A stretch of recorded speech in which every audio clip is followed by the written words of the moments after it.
हे what's up guys, welcome back once again. दोस्तों, आज की कहानी जो एक्सप्लेन करने जा रहे हैं वो एक माँ की कहानी है जो अपने 4 साल के बच्चे को बचाने के लिए सारी हदों को पार कर देती है।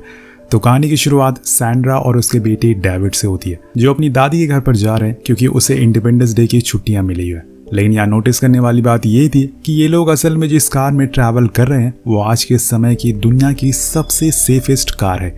इसका खुद का एक AI सिस्टम है जिसे लिलिथ का नाम दिया गया है। वो कार ड्राइवर की हर एक चीज़ को एनालाइज करती है और उसे सही डायरेक्शन में गाइड करती है।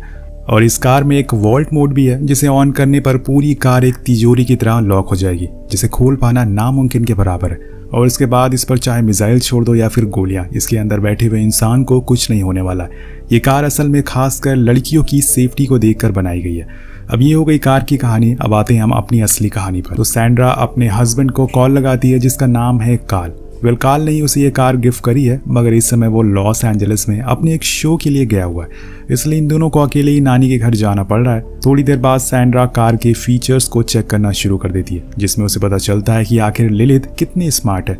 यहाँ उसे पता चलता है कि उसने तो उसका और डेविड का दोनों का वेट भी बता दिया है और वो डेविड के हिसाब से ही कार का टेम्परेचर सेट कर देती है क्योंकि वो एक छोटा सा बच्चा है। वहीं सैंड्रा अब कार की पिछली ट्रिप की हिस्ट्री को चेक करना शुरू करती है जिसमें उसे पता चलता है कि कार्ल अपने दोस्तों के साथ किसी क्लब में गया था और उनके साथ इस कार में एक लड़की भी थी।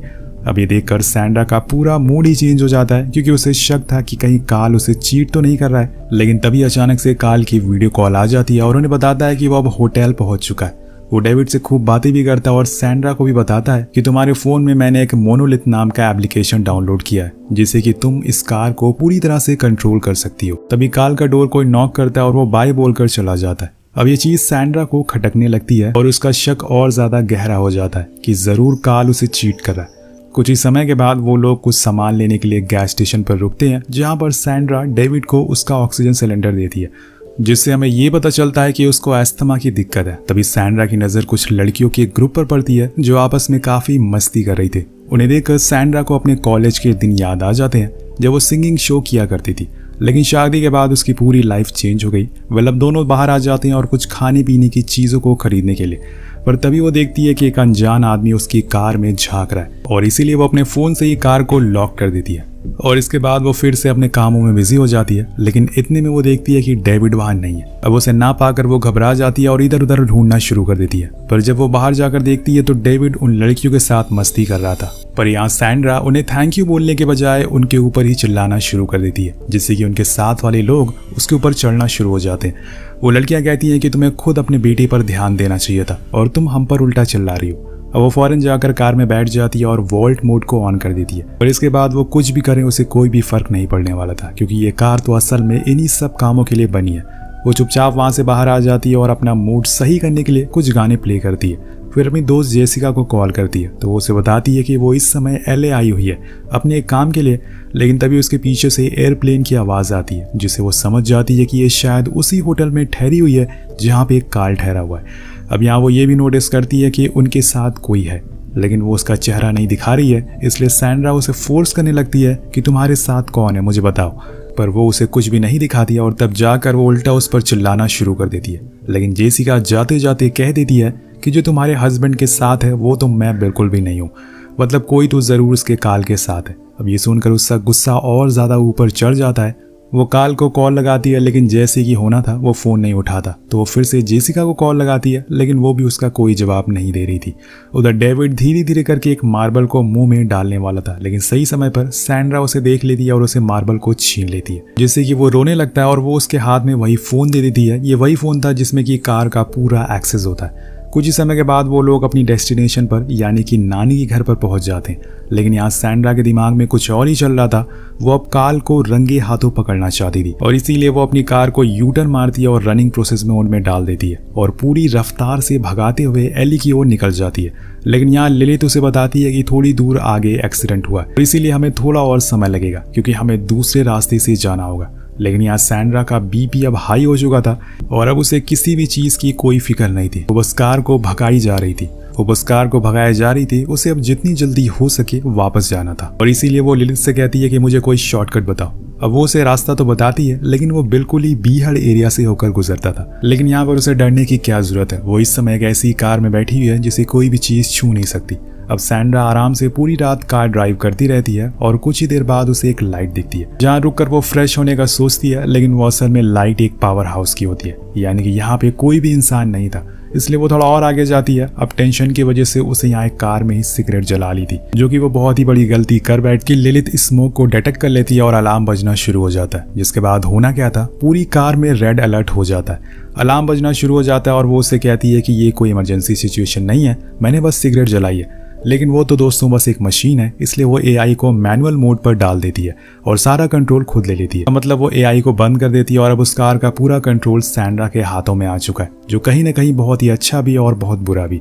अब मैं ऐसा क्यों कह रहा हूँ ये आपको कुछ ही देर में पता चल जाएगा। उधर डेविड अब खांसना शुरू कर देता है क्योंकि उसे अस्थमा था, जैसे कि आपको पता है।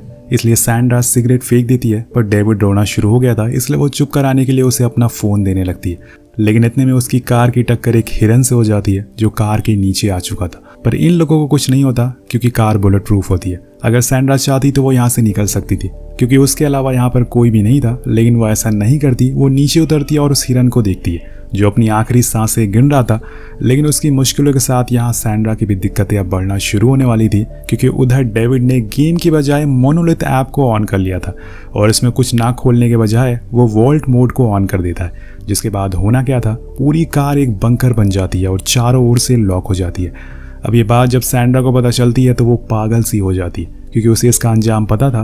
वो पूरी कोशिश करती है कि कैसे भी करके गेट खोल ले, लेकिन अगर वो खोल ही जाएगा तो इतने पैसे देने का फायदा क्या हुआ। इसीलिए वो दुनिया की सेफेस्ट कार है। अब सब कुछ ट्राई करने के बाद वो देखती है कि डेविड के हाथ में अभी भी वो फोन है और वो ऐप भी खुला हुआ है, इसलिए वो उसे समझाती है कि इस मोड को ऑफ कर दो। लेकिन वो अभी बस 4 साल का बच्चा है, उसे इतनी समझ नहीं है और कुछ ही देर में वो फोन भी उसके हाथों से गिर जाता है और अब इसके बाद कुछ भी नहीं हो सकता। यहाँ से इस कहानी का असली थ्रिलर शुरू हो जाता है। आपको एक चीज़ ज़रूर सीखने को मिलेगी, जितनी टेक्नोलॉजी हमारे लिए आज के ज़माने में अच्छी है उतनी ही खतरनाक भी है। अब यहाँ वो लिलिथ से बात करने की कोशिश भी करती है, लेकिन उसने ही एआई को खुद बंद कर दिया था। अब तो इसका कोई फ़ायदा नहीं है। कोई रास्ता ना मिलने से वो अब उसके शीशे को पत्थर से तोड़ने की कोशिश करती है, पर पत्थर टूट जाता है लेकिन कार को कुछ नहीं होता। और इन सब की वजह से अब डेविड पैनिक भी होना शुरू हो जाता है क्योंकि कार का अलार्म बजना शुरू हो गया था। इसलिए सैंड्रा उसके पास जाती है और उसके साथ खेलना शुरू कर देती है, जिससे वो थोड़ा रिलैक्स होता है। लेकिन सैंड्रा को अभी भी परेशानी है। यहाँ खड़े खड़े कुछ नहीं होने वाला था क्योंकि वो कार तो अपनी जगह से हिलने वाली नहीं थी। इसलिए वो पीछे गए पावर हाउस पे जाती है ताकि वहां से कुछ मदद ले सके, लेकिन उसका गेट तो बंद था। इसलिए वो जम करके अंदर जाती है जहाँ उसे एक फ़ोन भी मिलता है, पर वो डेड था क्योंकि सारी सर्विस अब परसों ही खुलेगी, इंडिपेंडेंस के बाद ही। इसलिए वो वहाँ से कुछ ज़रूरत के सामान को उठा लेती है और वापस कार के पास ही आना शुरू कर देती है। लेकिन तभी उसे कुछ हलचल सुनाई देती है जो शायद किसी जंगली जानवर की हो सकती है। अब वो थोड़ी देर ऐसे ही चलती है, लेकिन तभी एक भेड़िया उसके करीब आ जाता है। वो भागते हुए जाकर कार की छत पर बैठ जाती है और उसे भगाने की कोशिश करती है, लेकिन वो इतनी आसानी से भागने वाला नहीं था। इसलिए सैंड्रा एक बार फिर से कार के ऊपर हैमर से वार करती है, जिससे कि अलार्म बजना शुरू हो जाता है और वो उसे डर कर भाग जाता है। और इसी के चक्कर में डेविड भी पैनिक होना शुरू हो गया था क्योंकि बार बार अलार्म बजने की वजह से वो डर रहा था और उसे सांस लेने में भी दिक्कत होने लगती है। इसलिए सैंड्रा फौरन नीचे उतरती है और उसके साथ खेलना शुरू कर देती है, जिससे कि वो धीरे धीरे करके सो जाता है। लेकिन उसे भी कैसे भी करके अपनी बेटी की जान बचानी है क्योंकि वो नहीं चाहती कि उसकी गलती की वजह से उसके बेटे को कुछ हो जाए। वो फिर से छत पर चढ़ती है और शांत मन से सोचने लगती है, लेकिन यहाँ उसके दिमाग में अलग अलग किस्म के ख्याल आने शुरू हो जाते हैं। एक तरफ वो सोच रही थी कि उसे घबराने की जरूरत नहीं है क्योंकि काल को अब पता चल ही गया होगा कि वो अभी तक ग्रैनी के घर नहीं पहुंची है, इसलिए वो उन्हें ढूंढने के लिए ज़रूर आएगा। पर दूसरी ओर उसके दिमाग में ये भी चल रहा होता है कि कहीं वो जेसिका के साथ उसे छोड़ कर ना चला जाए। इसी बीच उसकी नज़र आसमान में उड़ रहे एक प्लेन पर पड़ती है, जिसे उसे ध्यान आता है कि उसने रास्ते में आते हुए एक एयरपोर्ट का बोर्ड देखा था। वहाँ तो पक्का उसे कोई मदद मिल जाएगी जिससे कि वो यहाँ से निकल सकते हैं। और ये बात वो डेविड को बहुत ही खुशी खुशी बताती है। पर कुछ समय के बाद वो देखती है कि कार का गेट तो खुला हुआ है और वहाँ डेविड भी नहीं है। इसलिए वो फिर से पैनिक होना शुरू हो जाती है, लेकिन इतने में उसकी आंख खुलती है क्योंकि अब सूरज की रोशनी उस पर पड़ रही थी और ये बस उसका एक सपना था। अब आँख खुलते ही वो अपने आसपास देखती है तो हैरान रह जाती है। असल में ये लोग एक चट्टान पर फंसे हुए थे जहाँ से दूर दूर तक बस रेगिस्तान और कुछ खतरनाक बीहड़ इलाकों के अलावा कुछ नहीं था। वो सबसे पहले तो डेविड को चेक करती है जो कि कार में ही था, लेकिन उसके शरीर से पसीने बह रहे थे क्योंकि उसने एक वोलन का सूट पहना हुआ था। जिस जगह पे ये लोग हैं वहाँ का टेम्परेचर 40 डिग्री से ज़्यादा है, इसलिए सैंड्रा फ़ौरन अपनी जैकेट उतार कर सनरूफ पर डाल देती है जिससे कि धूप अंदर ना जाए। अब वो डेविड से खुद की सीट बेल्ट को खोलने को कहती है, लेकिन वो अभी भी बहुत छोटा है इसलिए वो ये सब समझ नहीं पाता। उल्टा वो रोना शुरू कर देता है, लेकिन अब सैंड्रा को उसे छोड़कर एयरपोर्ट को ढूंढने के लिए जाना ही पड़ेगा, वरना उसका बेटा नहीं बचेगा।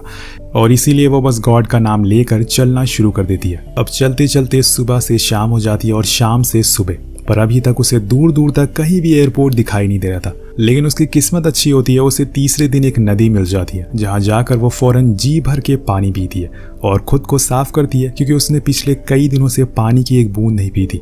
इसके बाद अब वो फिर से आगे बढ़ना शुरू करती है। ऊंची ऊंची चट्टानों को पार करके वो आखिरकार उस एयरपोर्ट तक पहुंच जाती है, लेकिन वहां जाकर उसे पता चलता है कि ये एयरपोर्ट तो पिछले 40 सालों से बंद है। वहां पर सारे प्लेन डैमेज है। यहाँ सैंड्रा प्लेन के अंदर जाती है और उस रेडियो को यूज करने की कोशिश करती है, लेकिन वो भी किसी काम का नहीं था। उसे वहाँ एक बड़ी सी बोतल मिलती है जिसे वो साथ में ले लेती है क्योंकि ये उसे काम आ सकती है, लेकिन जाते जाते वो एक अच्छा काम कर जाती है। उसने उस प्लेन के 2 टायर को बाहर निकाल कर उसमें आग जला दी थी, जिससे निकलता हुआ काला धुआं पूरे आसमान में फैल जाता है और ये शायद उसकी जान बचा सकता है। अब वो उस बॉटल को लेकर उस नदी के पास जाती है और उसमें जितना हो सके उतना पानी भर लेती है क्योंकि उसे उठा कर भी तो उसे ले जाना है। जिसके बाद वो फिर से आगे बढ़ना शुरू करती है, पर इसी बीच उसे अपनी जैकेट मिलती है जो उसने सनरूफ के ऊपर रखी थी। वो देखकर वो डर जाती है और फौरन भागते हुए कार के पास जाती है और देखती है कि डेविड तो बेहोश पड़ा हुआ है और गर्मी की वजह से, और इसीलिए वो तुरंत अपने साथ लाए हुए पानी को कार के ऊपर गिरा देती है। लेकिन इससे भी कुछ फायदा नहीं होता। तो वो देखती है कि कार का फैन तो चल रहा है, लेकिन वो बाहर की गर्म हवा अंदर खींच रहा है, ना कि ठंडी हवा। इसलिए उसके दिमाग में एक आइडिया आता है, क्यों ना वो बाहर आग जलाए जिससे कि स्मोक डिटेक्ट करके कार अपनी विंडोज को ओपन कर ले। लेकिन असल में हो जाता है इसका बिल्कुल उल्टा। स्मोक की वजह से कार का फैन तो बंद हो जाता है और कुछ हवा अंदर जा रही थी वो भी बंद हो जाती है। मतलब कि अब वेंटिलेशन बंद हो चुकी है। अंदर बैठे डेविड की हालत अब और बदतर होने वाली थी, इसलिए वो समय रहते ही कार के ऊपर फिर से वार करना शुरू करती है। लेकिन बात वहीं आके अटक जाती है कि अगर ऐसे ही ये कार खुल जाती तो इसे सेफेस्ट कार नहीं कहा जाता। और आखिर में आकर सैंड्रा थक हार कर वहीं गिर जाती है। अब बचने का कोई भी रास्ता नहीं था। अब यहाँ डेविड मर चुका था और ये समय भी हर समय की तरह धीरे धीरे करके बीत जाता है, जहाँ पर सैंड्रा फिर से इस जगह पर काल के साथ आती है और डेविड की याद में रोने लगती है। पर काल कहता है कि हमारे बेटे का कातिल तुम ही हो, तुम ही ने उसे उस कार में बंद करके छोड़ दिया था और फिर तुमने उसे वो वुलन सूट भी पहनाया था, वो भी इतनी गर्मी में। तभी सैंड्रा की आंख खुल जाती है क्योंकि ये सब एक सपना था। अब वो डेविड को दोबारा चेक करती है और वो मर चुका है या फिर बेहोश है, उसे कुछ भी पता नहीं है। लेकिन यहाँ सैंड्रा ने अब जीने की उम्मीद छोड़ दी थी क्योंकि उसे ये लगने लगता है कि डेविड अब नहीं बचा। इसलिए वो उसे कहती है कि बेटा तुम तो हेवन में जाओगे लेकिन मैं जाऊंगी हेल में। तभी वो देखती है कि डेविड अपना हाथ हिला रहा है, मतलब कि डेविड अभी जिंदा है। अब ये देखकर उसे एक बार फिर से दोबारा से जीने की उम्मीद मिल जाती है।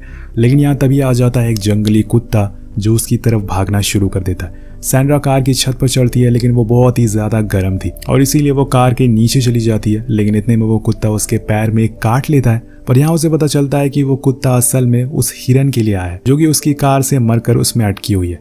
इसलिए वो उसे निकाल कर बाहर फेंक देती है। लेकिन तभी कार पीछे खिसकने लगती है और वो तुरंत एक पत्थर लगाती है जिससे कि वो रुकती है। अब यहाँ सैंड्रा को एक आइडिया आता है कि क्यों ना वो इस कार को पहाड़ी के नीचे फेंक दे, जिससे कि नीचे जाने के बाद हो सकता है कि उसका गेट खुल जाए। ऐसे ही कुछ उसने इस कार कंपनी वालों से भी सुना था। अब यहाँ उसे इतना तो कॉन्फिडेंट था कि अंदर बैठे डेविड को कुछ नहीं होगा और इसीलिए वो कार को धक्का देना शुरू करती है और धीरे धीरे वो कार सीधा नीचे जाकर खाई में गिरने वाली थी। लेकिन यहाँ पर कार को पता चल जाता है कि वो अब ग्राउंड से ऊपर है, इसलिए वो खुद को अपने आप बैलेंस करना शुरू कर देती है। उसके मोशन सेंसर ऑन हो जाते हैं। वो इतनी एडवांस होती है कि कार को सीधा कर देती है। साथ में उसके सारे गेट भी खुल जाते हैं और बिना कुछ आवाज करे जाकर नीचे गिर जाती है, वो भी बिल्कुल सीधी। सैंड्रा भी नीचे पहुंच जाती है और वो कार को बिल्कुल सही सलामत देखकर हैरान थी। लेकिन तभी उसकी नज़र गेट पर पड़ती है जो कि अब खुल चुका था। वो फौरन डेविड को बाहर निकालती है और उसके कपड़े उतार देती है ताकि वो होश में आ सके। अब आप सोच रहे होंगे कि कार का गेट कैसे खुल गया। तो बेसिकली दोस्तों, कार को इस तरह से डिज़ाइन किया गया था कि अगर उसका एक्सीडेंट हो जाता है तो गेट अपने आप खुल जाएंगे, क्योंकि अंदर बैठे इंसान को बाहर भी तो निकलना होगा ताकि वो अपनी जान बचा सके। और इसी चीज़ का फ़ायदा उठाकर सैंड्रा ने अपने बेटी की जान बचा ली। लेकिन यहाँ उसे डेविड को जल्दी से हॉस्पिटल लेकर जाना होगा। इधर हम दूसरी तरफ देखते हैं कि कार का पूरा सिस्टम रीबूट होता है और वो फिर से ऑन हो जाती है। अब वो फाइनली इस कार का पूरा इस्तेमाल करने वाली है। वो फ़ौरन जाकर पहले तो कार को ऑफ रोड मोड में डालती है, जिससे कि टायर्स ऊपर उठ जाते हैं और यहाँ कार एकदम एक्सट्रीम लेवल की ऑफ रोडिंग के लिए तैयार हो जाती है। लेकिन यहाँ उसके सामने कोई रास्ता नहीं था, लेकिन सैंड्रा को इस बात की कोई फिक्र नहीं थी, क्योंकि मोड ऑन है और इसीलिए वो बस इंजन रेस करती है। और यहाँ हम कार की असली ताकत को देख पाते हैं। वो पूरे पहाड़ को बिना रुके चढ़ जाती है और आखिर में रोड पर आ जाती है, जिसके बाद उन दोनों को हम हॉस्पिटल में देखते हैं, जहाँ डेविड को होश आ गया था और फाइनली सैंड्रा ने अपनी बेटी की जान बचा ली थी। क्योंकि माँ के आगे दुनिया की कितनी बड़ी शक्ति या टेक्नोलॉजी क्यों ना आ जाए, जब बात उसके अपनी औलाद पर आती है तो वो हर किसी से लड़ सकती है। तो आपको कहानी कैसे लगी नीचे कमेंट करके जरूर बताएगा। मिलते हैं अगली वीडियो में। Peace out.